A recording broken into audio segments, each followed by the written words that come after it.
Hemos perdido hábitos, hemos perdido varias plataformas en medicina, en nuestra carrera, que por no usarla, porque ustedes no la usan y nosotros no la usamos, la hemos perdido. Por ejemplo, a mí me gustaba el Hanson que está en la biblioteca, o sea, lo podía imprimir, podía ver el esquema, su mapa, era espectacular. Pero lamentablemente por el no uso, no la sacaron. Hay dos plataformas nuevas que ha bajado la universidad. Y esas dos plataformas tienen libros de farmacología espectaculares. Si ustedes entran a la biblioteca, entren a su biblioteca de la página de la universidad, entren por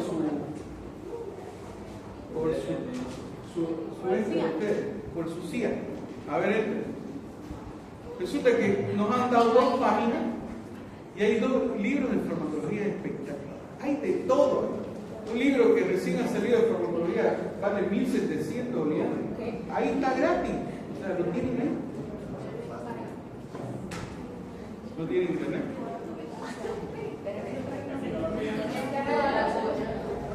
Bueno, eso es general. Pero cuando tengan un lugar web, las dos plataformas nuevas que hay son las dos últimas de medicina. Ustedes les pongan farmacología clínica y les van a salir todos los libros que les he pasado a ustedes. Ustedes lo tienen, ¿sí, no? Ustedes lo tienen hasta las diapositivas de esos libros. Pero es porque yo se las he dado, yo las he pagado y les he dado a ustedes. Ahora la universidad en su plataforma tiene esos libros, o sea, no es necesario que yo ponga en mi bolsillo.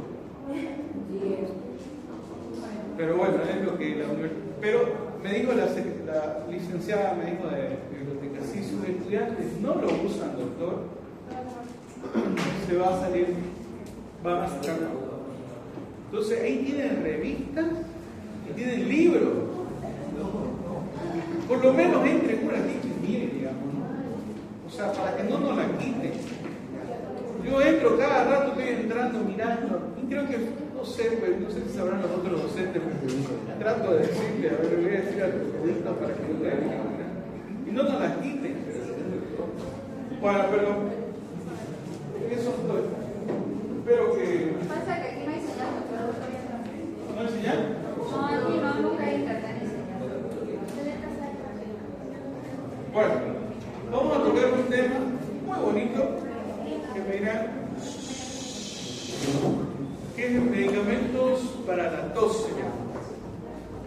Me dirán, doctor, es importante conocer esto, sí, porque todo el mundo habla sobre estos medicamentos, cómo actúan, qué características tienen, su mecanismo de acción.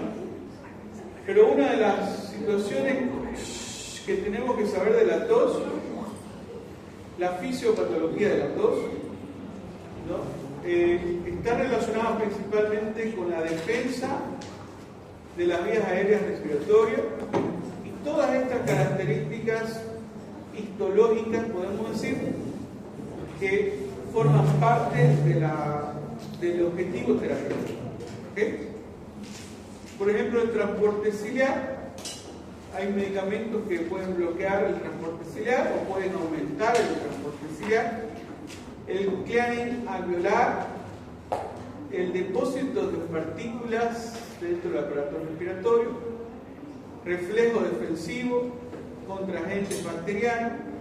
Bueno, está relacionado con el sistema inmunológico. Entonces, las defensas de la vía respiratoria, tenemos muchas estructuras histológicas que están relacionadas con ello, ¿no? ¿Cuál es el mecanismo defensivo de las vías aéreas? Tenemos el sistema mucociliar y el clearing alveolar. ¿Qué se relaciona con el sistema mucociliar? ¿No? Es un sistema escalador compuesto por células que forman la mucosa y van a secretar moco. ¿Se acuerdan de estas células que van a secretar moco en el aparato respiratorio? ¿Cómo se llama? Se llaman las células caliciformes.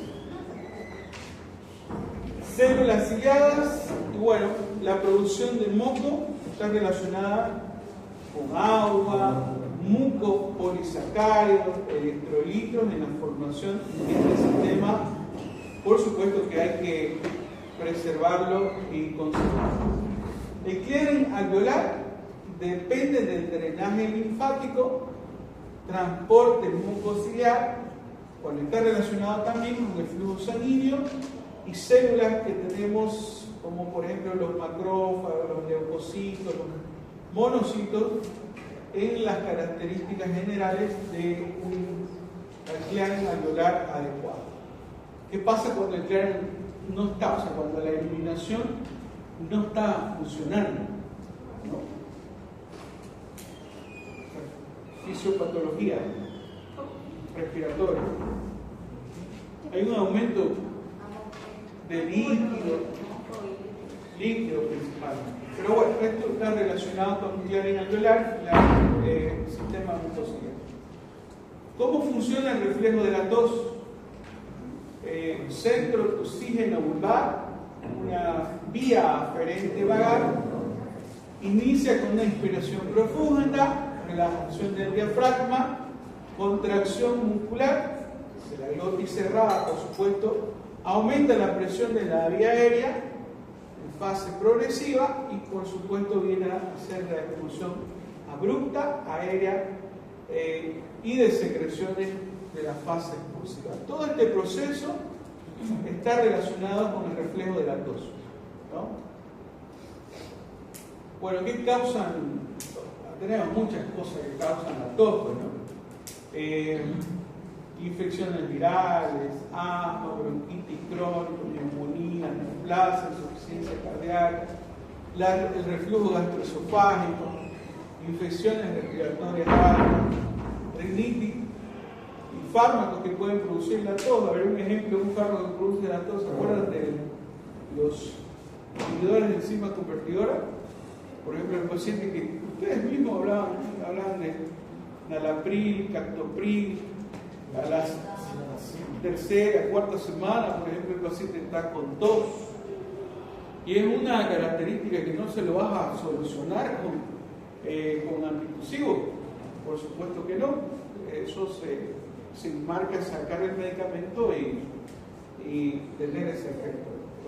Pero los fármacos pueden producir también en algún momento tos. Por eso hay que tener eso en cuenta.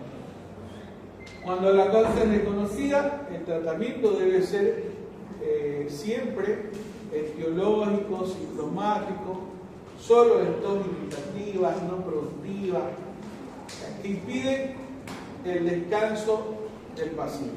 O sea, en otras palabras, cuando ustedes tengan un paciente con una tos productiva, no la toquen, no quieran pararla, ¿no? ¿Por qué? Uno, porque no le hacemos nada con el medicamento y la evolución del paciente sigue. El paciente tiene tos con secreción y continúa con esa característica. ¿Qué nos dicen enfermedades conocidas? La tuberculosis, por ejemplo, puede tener tos irritativa. El paciente no tiene secreción, pero tiene tos. Sí puede. Fiebre, una fiebre, sudoración nocturna, una tos de predominio de más de 2 semanas. Por eso nosotros, cuando los pacientes vienen, nosotros hacemos un screening de la tos que tiene el paciente, ¿no? Ellos quieren parar la tos sí o sí. Y alguna vez dice, doctor, pero no tiene flema mi tos. Y cuando sacamos la Gene Exter para tuberculosis sale positivo.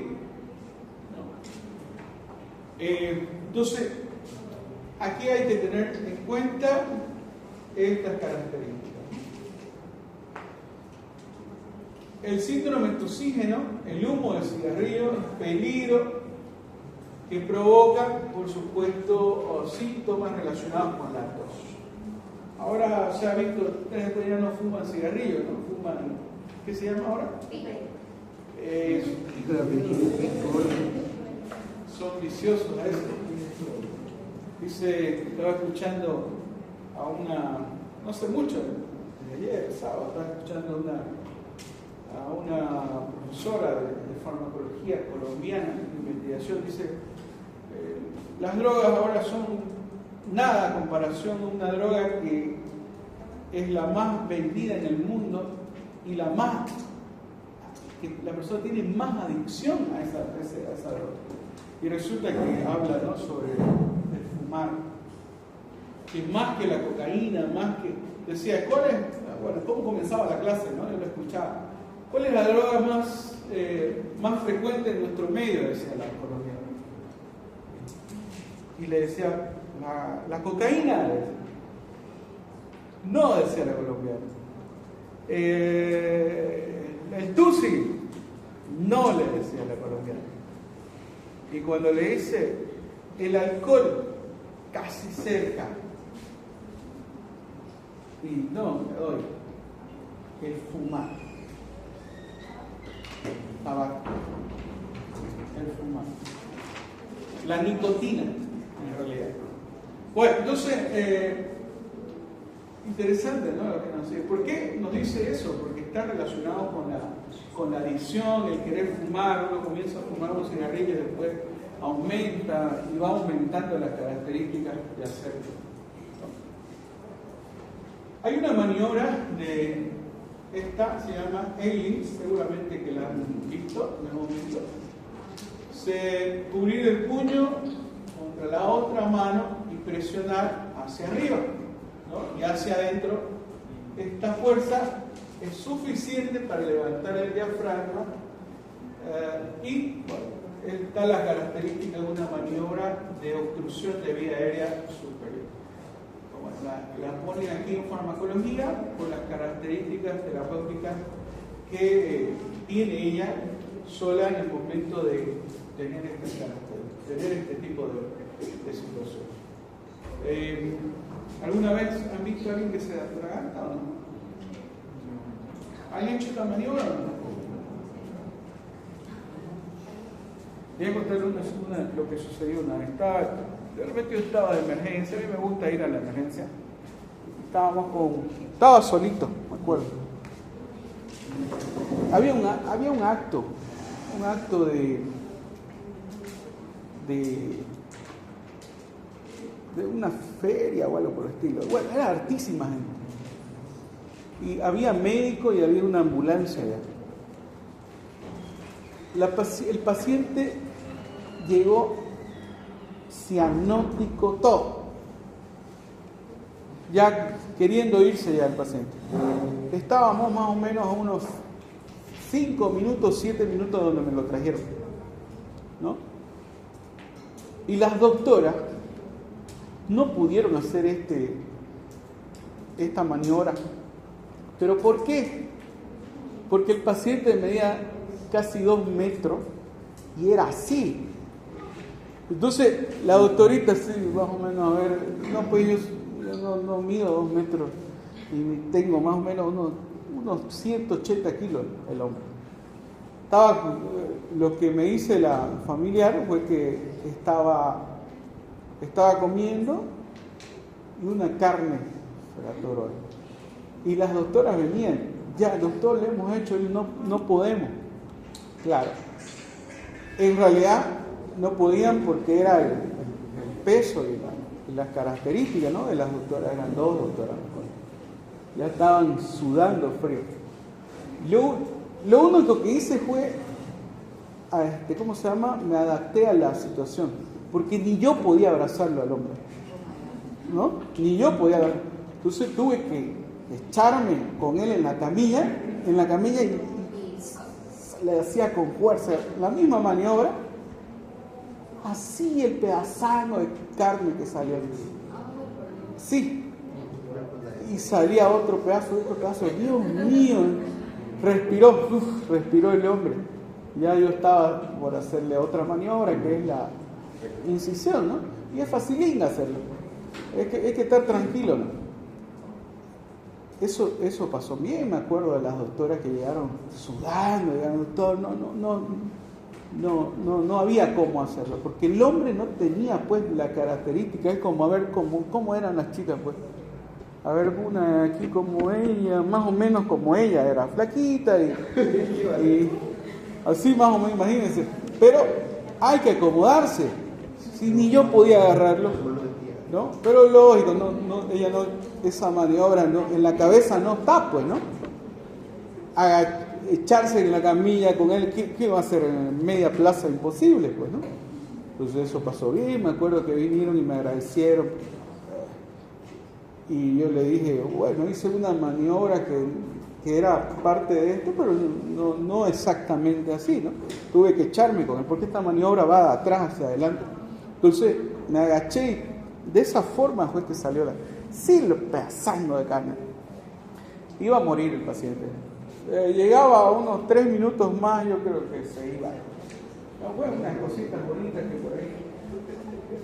Pero hay que tener ese cuidado. Si todos son chiquititos y flaquitos, hay que adaptarse, pues, ¿no? Hay que adaptarse.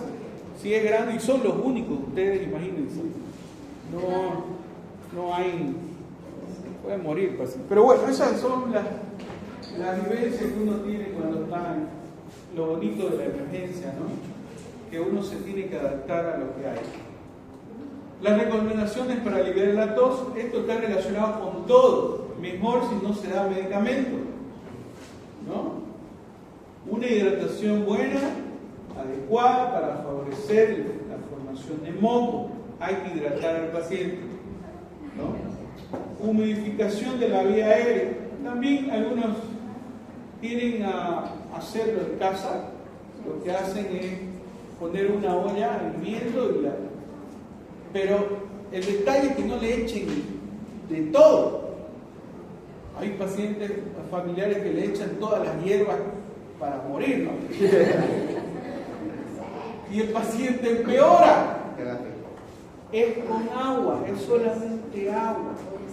El vapor del agua, ¿no?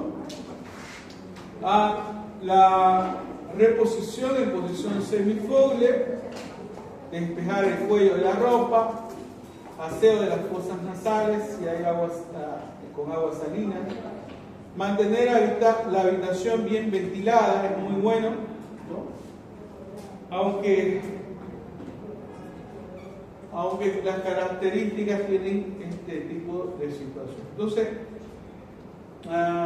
estas son las situaciones. Ustedes con estas recomendaciones es mucho mejor que dar medicación, así se lo digo. Harrison tiene un tema especial de tos solamente, que habla, no sé cuántas paginitas son, creo que son unas 70 paginitas.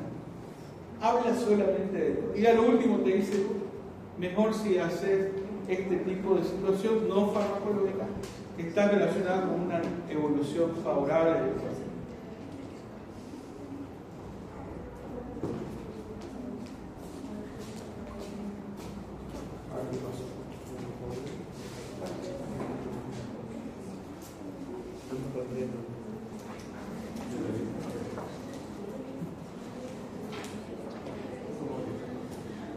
Ahora sí,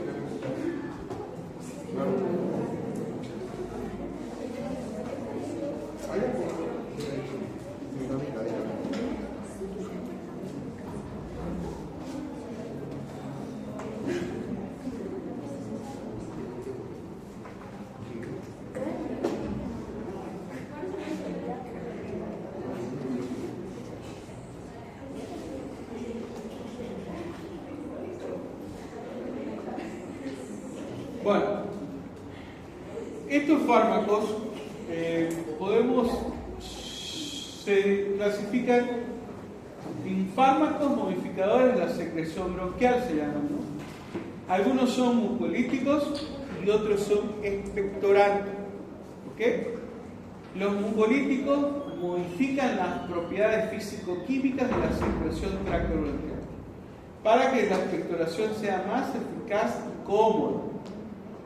Y los expectorantes estimulan el mecanismo de expulsión del moco porque aumentan el movimiento ciliar o el reflejo de oxígeno o el volumen hídrico, ¿no? La eficacia real es muy cuestionada en la bronconeumopatías agudas. Por eso que los pacientes con neumonía, a ver, vean ustedes, con los pacientes con tuberculosis, neumonía, fíjense en el protocolo si hay medicamentos para la tos en su tratamiento. No hay, no está demostrado su eficacia. Eso lo dice Harrison, ¿no? En la terapéutica. Entonces, es cuestionada, esto sigue nomás en la actualidad pasando. El tratamiento por ejemplo, de secreción bronquial, los antibióticos para suprimir el factor infeccioso, broncodilatadores en caso de un componente espásmico, la broncoconstricción, hidratación adecuada y fármacos reductores de la viscosidad o mucolíticos. ¿Cuáles son los que se utilizan actualmente? ¿No? Tenemos la N-acetilcisteína, se utiliza mucho actualmente. Tenemos bromexina, ambroxol, que son principalmente mucolíticos. El estimulante de la hidratación y de la secreción también están relacionados con estos, ¿no? Estos son los agentes mucolíticos. Mirando, después vamos a aprender todo. En realidad, los más importantes son la N-acetilcisteína, y estos son derivados tiólicos, y derivados de basicinas son ambroxol, el más utilizado, ¿no? Vienen a ser los más utilizados en nuestro medio.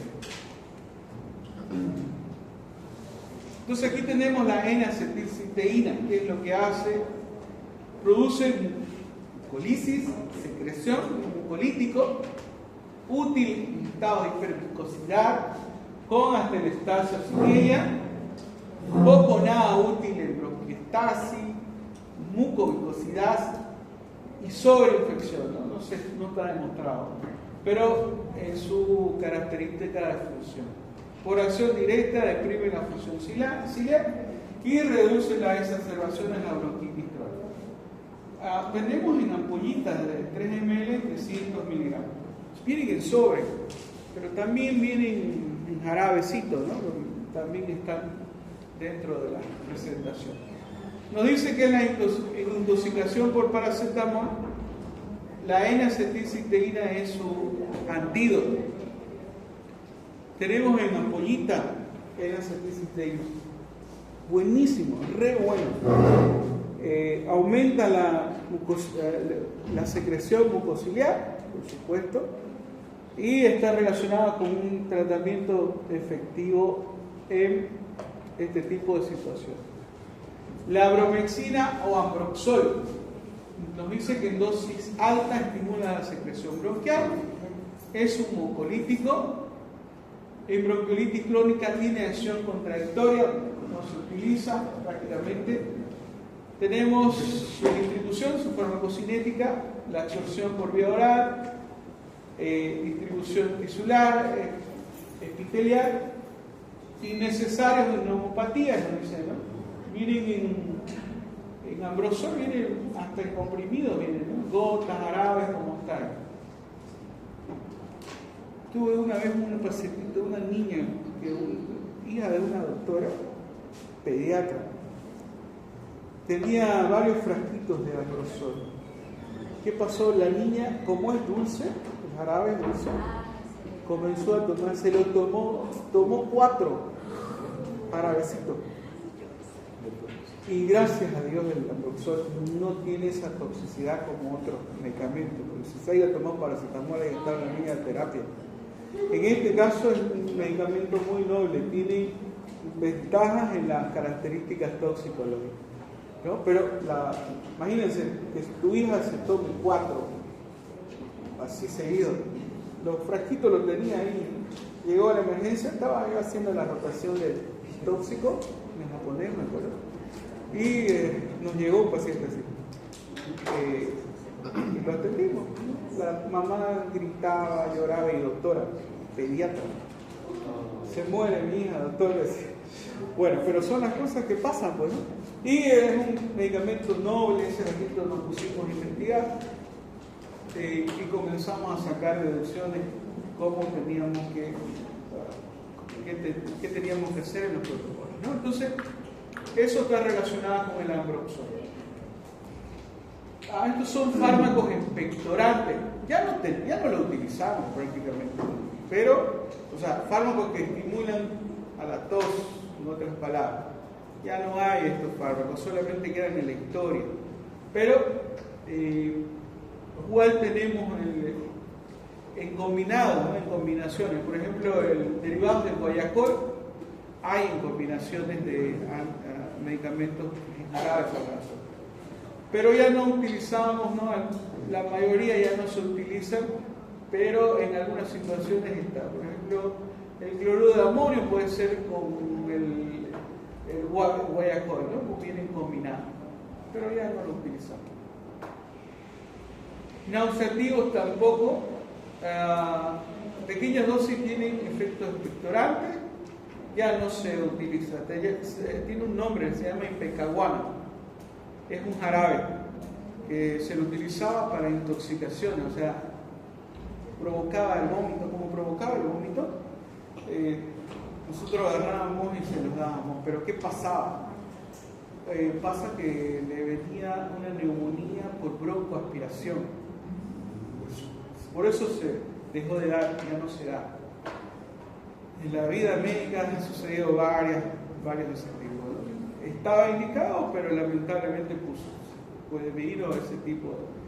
Al toser, al provocar el vómito, provocaba un vómito, en otras palabras, ¿no? El paciente metía a los pulmones el líquido que tenía el tubo digestivo. Entonces, ¿qué pasaba? La irritación era tremenda y una neumonía irritativa terrible, difícil de controlar. Ese tipo de neumonía, chicos, es grave. Yo he tenido varios pacientes con este tipo de neumonía y lamentablemente no se salva mucho, ¿no? Tiene más probabilidades de morir. Yo he tenido pacientes con toxoplasmosis que vomitaban y que lo poníamos en posición de seguridad y algunas veces esa irritación, ese vómito iba a los pulmones. Este medicamento se utilizaba para eso, para producir vómito. Ya ahora no se lo utiliza, por supuesto. Los salinos, el cloruro de amonio, bicarbonato de amonio, salinos al 7%, aplicación tópica, provoca tos, se hidrata. El mentol, el eucalipto son acompañantes simplemente, ¿no?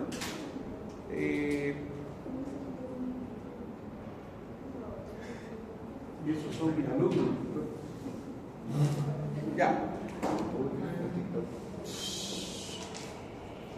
Entonces tenemos ya los derivados, los expectorantes de los derivados de guayacol, que vienen en jarabes, convierte la tos seca en tos productiva y menos frecuente. Por vía oral produce inflamación bronquial, ¿sí? Innecesarias broncopatías agudas. Como les decía, ya no es tan necesario utilizarlos, pero sí los tenemos como fármacos. De acción directa, esenciales, bálsamos de acción expectorante y bálsamos con estos tipos de compuestos. El eucalipto y el pino, dicen, ¿no? En realidad, hasta ahora no sabemos si sirve o no sirve, ¿no? Pero hay. Los de eucalipto te dicen, ¿no? Hay un expectorante con características normales y valen más caro que una destrometorfano, por ejemplo.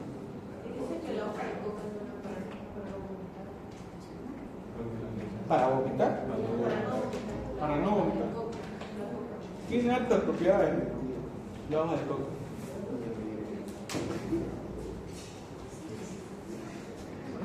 Bueno, aquí tenemos antitusígenos opiáceos. De todo esto, los que se utilizan actualmente la codeína y el dextrometorfano. ¿Ok? Los antitusivos no opiáceos, bueno, también los tenemos, clorperastina, clorfenadol, levodopa. Esto ya no lo utilizamos. Los opiáceos con más uso, bueno, aquí tenemos uno, se llama codeína. ¿Qué es lo que hacen? Deprimen el centro vulvar, están contraindicados en insuficiencia respiratoria. Como antitusivo, la codeína es un opiáceo patrón, dosis terapéutica alejada de la dependencia y está contraindicada en el asma. Hidrocodeína y noscapina. La noscapina sigue utilizándose en algunos lugares del mundo, ¿no? Nosotros no la tenemos. Derivada del jugo de opio, eficaz, comparable a la codeína, no deprime la depresión respiratoria y a dosis alta el efecto pueden venir efectos colaterales, ¿no? De los opiáceos.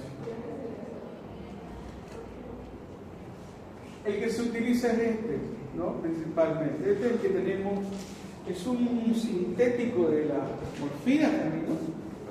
Opioide. Es un antitusivo de elección, eficacia clínica como la codeína.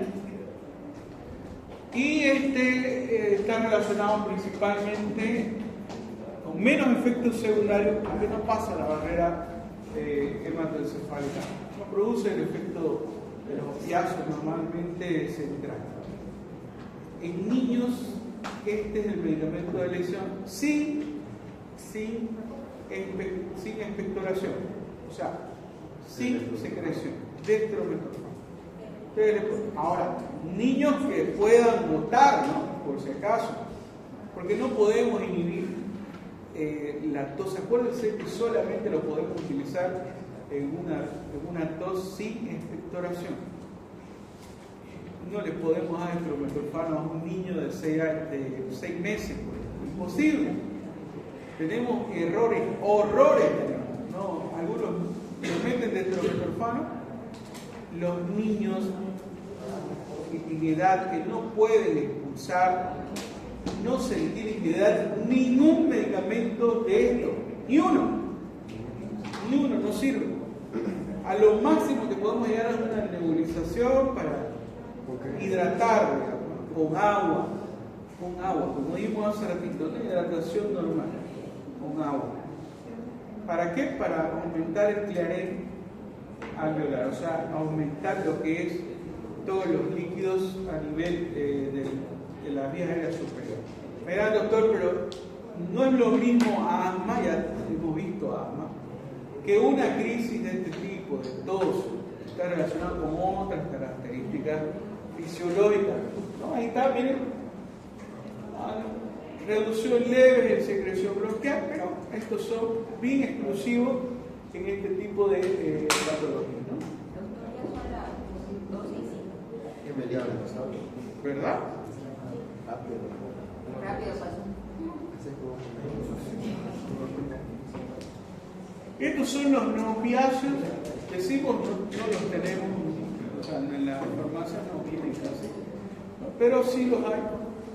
No se sabe bien el mecanismo de acción y algunos tipos de anestésicos locales, periféricos, pueden producirlo. Otra acción hipotética central, como antihistamínico, anticolinérico, no tenemos datos específicos, por eso ya no dejaron en los protocolos de utilizarse. ¿Qué nos dice en conclusión clínica? La tos del resfrío común no conviene eliminarla. Acuérdense de eso. Otro, tos leve con expectoración no requiere tratamiento. Mejor hidratar y hacer la humidificación, como les dije hace rato, ¿no? Tos seca persistente requiere medicación previa consulta. Hay que ocultar al paciente. Me dicen por teléfono, quieren, mira, Juan Carlos, está mi hijo así. No, hay que ocultarlo, hay que mirarlo, ¿no? ¿Por qué? Porque se nos puede complicar a una neumonía. Mejor dejarlo ahí y decirle traerlo, lo vamos a realizar y si es posible se le da una medicación, ¿no? Si no, no. Los productos antitusígenos tienen combinación irracional. eso tendríamos que hacer una investigación aquí en Bolivia, ¿no? Antitussígeno hay una montonera. Y cuando uno lo mira, ¿cuál es el más barato? Es 180 bolivianos. Y el dextrometorfano que vale 70 pesos, pero no lo usan. O sea, le meten de todo. Antihistamínico, le meten oncolítico, anticeticita, le meten una mezcla de todo. Eso hace que, ¿no? Si haríamos una investigación, ya no estaría el doctor Suárez acá. Las farmacéuticas son las que dan más plata en el mundo, ¿saben ustedes, no? Películas de persecución, de nada más estar haciendo estas cosas de investigación. Desaparecieron docentes y alumnos, ¿sabían? Hay una película de esto, por hacer investigación. El docente les dio una tareita y descubrieron una tremenda negocio. Pero bueno, eso es un tema que va a ser grave el asunto. Pero bueno, entonces la combinación jarabes con efedrina y pseudoefedrina prohibidos y normalmente vienen con esto, ¿no? Aquí los que tenemos en combinación vienen con estas moléculas. Bueno, la automedicación es aconsejable en la conclusión. Y con eso, colorín colorado, ya estamos listos para el examen. Mañana lo